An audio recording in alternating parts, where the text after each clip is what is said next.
তো দেখো basic die বিভিন্ন রকমের ডাই আছে, যেমন acid die, basic die, VAT die, এরকম বিভিন্ন ডিসপার্স ডাই, এরকম বিভিন্ন ধরনের ডাই আছে। তো এখানে কি বেসিক ডাই। তো মনে রাখবা ডাই বলতে আমরা বুঝাই এক ধরনের লবণ।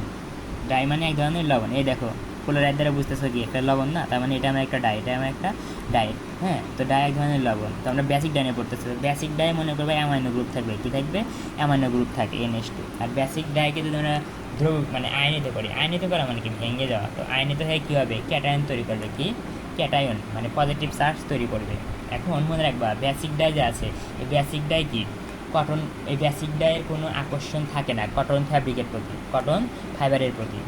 কটন ফাইবারের প্রতি এই বেসিক ডাইয়ের কোনো আকর্ষণ নাই। এখন দেখো আমি যদি বিক্রিয়া করাতে চাই, মনে করো কটন ফ্যাব্রিককে বেসিক ডাই দ্বারা বিক্রিয়া করাবো, তাহলে কী করতে হবে, আগে পানিতে গুলতে হবে, ডাইকে পানিতে এরকম গুলতে হবে। গোলার পর কি ডাইগুলো আগে কী করতে হবে, ওই ফাইবারের ভিতর তো যেতে হবে। এখন ডাইগুলার কোনো আকর্ষণই নাই, কী কারণে ডাইগুলার কি ওই ফ্যাব্রিকের প্রতি আকর্ষণই নাই। এখানে আকর্ষণ বলতে প্লাস মাইনাস বুঝতেছি। হ্যাঁ, ডাইগুলার কোনো আকর্ষণ নাই মনে করো ওই কটন ফাইবারের প্রতি, তাহলে তো কটন ফাইবারের কাজ যাবে না। আর কটন ফাইবারের কাছে আচ্ছা বিক্রিয়া করার উদ্দেশ্য কী, মনে করো এটা কটন ফাইবার, প্রথমে সারফেসে দিতে হবে। ওই যে আগের চ্যাপ্টারগুলোতে আমরা পড়ছি, প্রথমে কি এর মনে করি এই মোটাটা আমার কটন ফাইবার, তাহলে প্রথমে ফাইবারের উপর যেতে হবে, তারপরে ওই ফাইবারের ভিতরে প্রবেশ করতে হবে। যদি আকর্ষণই না থাকে তাহলে তো ওই ফাইবারটা, ডাইটা কি এই ফাইবারের সারফেসেই আসবো না, কারণ আকর্ষণ নাই। হ্যাঁ, তার মানে মনে রাখবা বেসিক ডাইতে কিন্তু আমরা সরাসরি কটন ফাইবারকে ডাই করতে পারি না।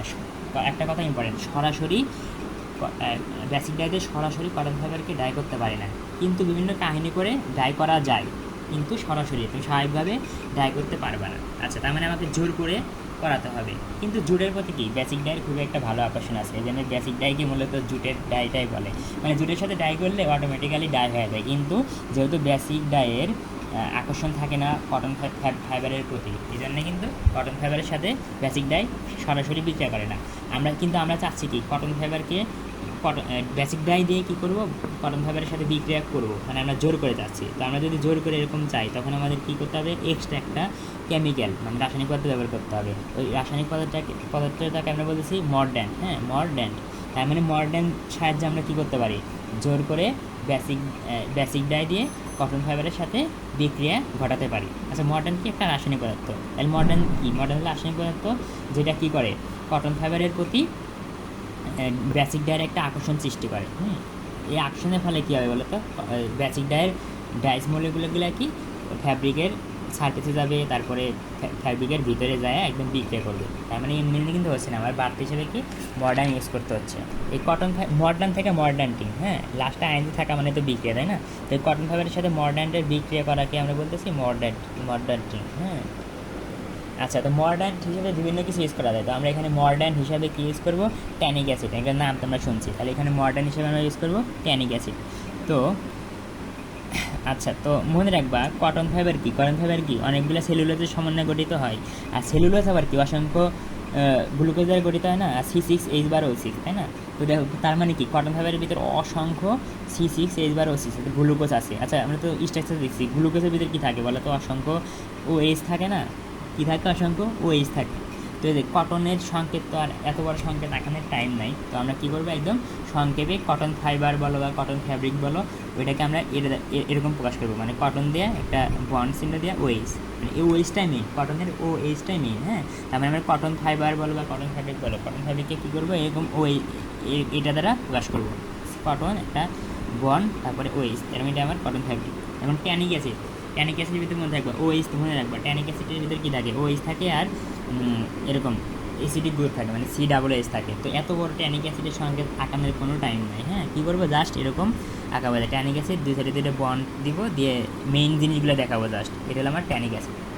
তো প্রথমে কী করবো, যে আমরা জানি কটন ফাইবারের সাথে তো আর বেসিক ডাইটা কী করে না বলো তো, বিক্রিয়া করে না। তার মানে প্রথমে তাহলে কী করবো, কটন ফাইবারকে ট্যানিক অ্যাসিডের সাথে বিক্রিয়া করাবো। যে ট্যানিক অ্যাসিডই তোমার মডার্ন। হ্যাঁ, তো ট্যানিক অ্যাসিডের সাথে যখন বিক্রিয়া করাবো তখন কী হবে, দেখো বিক্রিয়ার ফলে এই পুরো এরকম থাকবে, কটন ফাইবার অমনি থাকবে, জাস্ট এই যে তোমার এই যে COOH। হ্যাঁ, এখানে এই যে আমরা তো জানি COOH ভেঙে কী হয় বলো, COO মাইনাস আয়ন আর হাইড্রোজেন প্লাস আয়ন হয়। তো এখানেও দেখো এই যে COO মাইনাস আয়ন আর হাইড্রোজেন প্লাস আয়ন আছে। আর এখানে একটা পরিবর্তন কি, এই যে হাইড্রোজেন বন্ড কী আছে, এই যে হাইড্রোজেন বন্ড আছে, আর এই যে এখানে এইচটা ছিল, এখানে জাস্ট এইচটা নাই, মানে ট্যানিক এসিডের বাম একটা এইচ ছিল, এখানে এইচটা নাই। আসলে দেখো এগুলো বিক্রিয়া তো আমাদের মেন উদ্দেশ্য না, আমাদের কনসেপ্ট বোঝাটা মেন উদ্দেশ্য। এখন বিক্রিয়া কীভাবে হয়েছে ওগুলো বুঝে লাভ নাই, জাস্ট মনে রাখার টেকনিকটা বলে দিলাম। মেন জিনিসটা কি, এসিড লোকটা ভেঙে এরকম মাইনাস আয়ন আর প্লাস আয়ন হবে। তার মানে দেখো, আচ্ছা এটা কি, দেখো এটা কি মানে কটন ফাইবার না, কটন ফাইবার বলো আর ফ্যাব্রিক যাই বলো, কটন ফাইবার। তার সাথে কি মডার্ন হিসাবে কি করছি, ট্যানিক অ্যাসিড যুক্ত করছি, মানে ট্যানিক অ্যাসিড তো এক ধরনের মডার্ন, তাই না? তো মডার্ন ইউজ করছি দেখে ওই, তার মানে কি এরা যখন বিক্রিয়া করছে, বিক্রিয়া করা মানে কি একটা আরেকটার সাথে লেগে যাওয়া, একটা আরেকটার সাথে লেগে যাওয়া। তো এই দুইটা মিলে আমার যেটা পাইছি ওটাকে আমি বলতেছি মডার্ন কটন, মডার্ন কটন। হ্যাঁ, এই যে এই পুরাটুকু আমার কী বলো, মডার্ন কটন। মানে মডার্ন কটনটার যদি বলি যে কী ধরনের চার্জ, নেগেটিভ। কী ধরনের চার্জ, নেগেটিভ। মানে যেখানে প্লাসের কোনো মানে প্রাধান্য নাই, জাস্ট মাইনাসের ক্ষমতা বেশি। তার মানে এটা আমার কি বলবো যে আয়নিক, আয়ন মানে সরি অ্যানায়নিক, এই অ্যানায়নিক সাইড। মানে এই যে মাইনাস সহকারে এই পুরাটুকু, মাইনাস সহকারে এই পুরাটুকু আমার কি অ্যানায়নিক সাইড। মানে অ্যানায়ন মানে কি, নেগেটিভ চার্জ। এই যে চার্জ মানে কি, প্লাস মাইনাসকে তো আমরা চার্জ বলি, তাই না? তো অ্যানায়নিক চার্জ কি, অ্যানায়ন, এই যে মাইনাস মানে অ্যানায়নিক। তার মানে আমরা মডার্ন কটন থেকে কী পাবো, অ্যানায়নিক সাইড মানে নেগেটিভ চার্জ পাবো। আচ্ছা ঠিক আছে, তার মানে এটা পাইছি। এখন মনে রাখবা যে এটা হলো আমার কি basic die, R4N basic die. হ্যাঁ, তো বেসিক ডাই আমি বলছিলাম ডাই মানে লবণ, এক ধরনের লবণ, তাই না? এই যে বেসিক ডাই মানে একটা লবণ, তাই না? তো লবণে আবার কি প্লাস অংশ আর মাইনাস অংশ আছে। তো এই দেখো এই মডার্ন কটনের যে কী আছে, মাইনাস আয়ন আছে। এই যে তুমি যে মাইনাস আয়নটা দেখতে পেলে, এই মাইনাস অংশটুকু, এই পুরো মাইনাস অংশটুকু কী করবে, এই মাইনাস অংশটুকু আমার কি এই যে বেসিক ডায়ের এই প্লাস অংশকে আকর্ষণ করবে, তার মানে এই যে মডার্ন কটনের COOH তো থাকবেই, সাথে পাশে কি মাইনাস আর প্লাস আকর্ষণ করে না, এই মাইনাসটা কী করবে, এই প্লাস অংশকে, এই দেখো এই প্লাস অংশকে আকর্ষণ করবে। তার মানে এর পাশে জাস্ট প্লাস অংশটা বসবে, আর এই H প্লাস আর Cl মাইনাস করলে হাইড্রোক্লোরিক অ্যাসিড হবে। মানে হাইড্রোক্লোরিক Cl পাবো, এই তো এইভাবেই। তার মানে দেখো কটন ফাইবার, প্রথমে কটন ফাইবার ছিল, কিন্তু কটন ফাইবার কিন্তু সরাসরি কী করে না, এই বেসিকটার সাথে বিক্রিয়া করে না। এই জন্য কী করি, এক মডার্নটার সাথে বিক্রিয়া করে, বিক্রিয়া করানোর ফলে কী পাই আমরা, মডার্ন কটন পাই। আর মনে রাখবো মডার্ন কটনটা কি নেগেটিভ, অর্থাৎ মাইনাসের আধিক্য বেশি, মাইনাস। এই মাইনাস অংশটা কী করে, এই মাইনাস অংশটা কী করে, বেসিক ডায়ের প্লাস অংশকে আকর্ষণ করে। এই তো এইভাবেই মূলত বিক্রিয়া করা হয়। এটা হলো মেকানিজম, এটা হলো কটন ফাইবারের সাথে বেসিক ডায়ের বিক্রিয়ার মেকানিজম। এখন মনে রাখবা এক্সামে যে জিনিসটা ভুল হয়, কোশ্চেনে কেমিস্ট্রি আর মেকানিজম একই জিনিস, যেটাই স্যার। আর ডাইং প্রসেস আর কি, ডাইং প্রসেস, একটা ডাইং প্রসেস আর একটা কি কেমিস্ট্রি বা মেকানিজম, দুইটা কিন্তু আলাদা জিনিস, দুইটা তাহলে দুই রকম। যদি ডাইং প্রসেস হয় মানে তুমি কীভাবে ডাইংটা করছো, হ্যাঁ, তখন কী করতে হবে, তখন ফ্লোচার্ট আঁকাইতে হবে, ডাইং রেসিপি আঁকাইতে হবে, লিখতে হবে, প্রসেস কার্ভ আঁকাইতে হবে, প্রসিডিওর, মূলত এই একটা জিনিস তোমার আঁকাতে হবে। আর যদি কী চাই, কেমিস্ট্রি চাই, আমি তো সব অ্যান্সার করে দিচ্ছি, তাও বলতেছি কেমিস্ট্রি চাইলে কিছু না, জাস্ট দিয়ে একটা রিয়াকশন দেখাবে দিয়ে বর্ণনা করবা। তার মানে দুইটা জিনিসের কিন্তু পার্থক্য আছে। আরেকটা কথা বলে দিই, কটন ফাইবারে এই অ্যাসিডিক গ্রুপ থাকে না, মানে CH থাকে না। ওই জন্যে কি এই কটন ফাইবারকে ওই তোমার আকর্ষণ করে না বেসিক ডাই।